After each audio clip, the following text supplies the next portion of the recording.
Český fyzioterapeut, slavných, jak se Michalu Novotnému přezdívá, se kromě hollywoodských hvězd staral třeba i o špičkové tenisty Rafaela Nadala, Rogera Federera, no a pomohl i naší bývalé první dámě. Dagmar Havlová se mu teď na oplátku stala kmotrou. Dagmar Havlová se s fyzioterapeutem Michalem Novotným poprvé setkala v době, kdy řešila zdravotní potíže. Jejich vztah přerostl v přátelství a právě proto se bývalá první dáma stala už podruhé kmotrou Michalovy knihy. On je prostě úžasný. On je člověk, který lítá za Donatellou Versace, rovnat záda, nebo co, to nevím. No a já jsem k němu začala chodit s achilovkou, protože všichni lékaři řekli, že mám jít na operaci a on jediný řekl, že budu chodit a chodím. Ta kniha má takový krásný název Hranice odolnosti. Tak přemýšlela jste někdy vy nad tím, kde máte tu hranici odolnosti? Já myslím, že velmi vysoko, protože to za život toho, co jsem tolik prožila, tak myslím, že mám velmi vysoko hranici odolnosti a bolesti.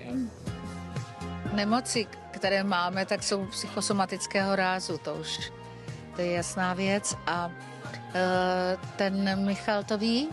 On třeba ví, že mě bolí achilovka, ale já jsem celý film Bardotky natočila se zlomeným žebrem. Neřekla jsem mu to, protože pro mě to bylo druhotný. To už jsem si na tu bolest zvykla a zvykla jsem si na to překonat jí, ale ta achilovka hrozila, že se mě roztrhne a to jsem se bála. A on z té achilovky, jak procházel, on vždycky má sluchátka na uších, tam poslouchá vážnou muziku, mlčí a teď procházel a on mi na to žebro přišel. A divil se, že jsem mu to neřekla, no tak jsem odolná.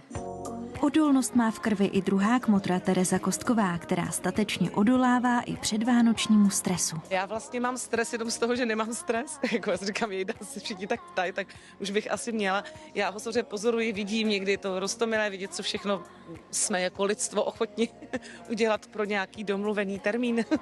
Ale v zásadě asi snad nepůsobím nějak vystresovaně, takže jako když mám víc práce, tak mohu být ve stresu, ale je to prostě proto, že jí mám víc, nemůžou za to rozhodně Vánoce, ani prosinec, ani sníh, ani nic. A teď mám relativně klidnější období.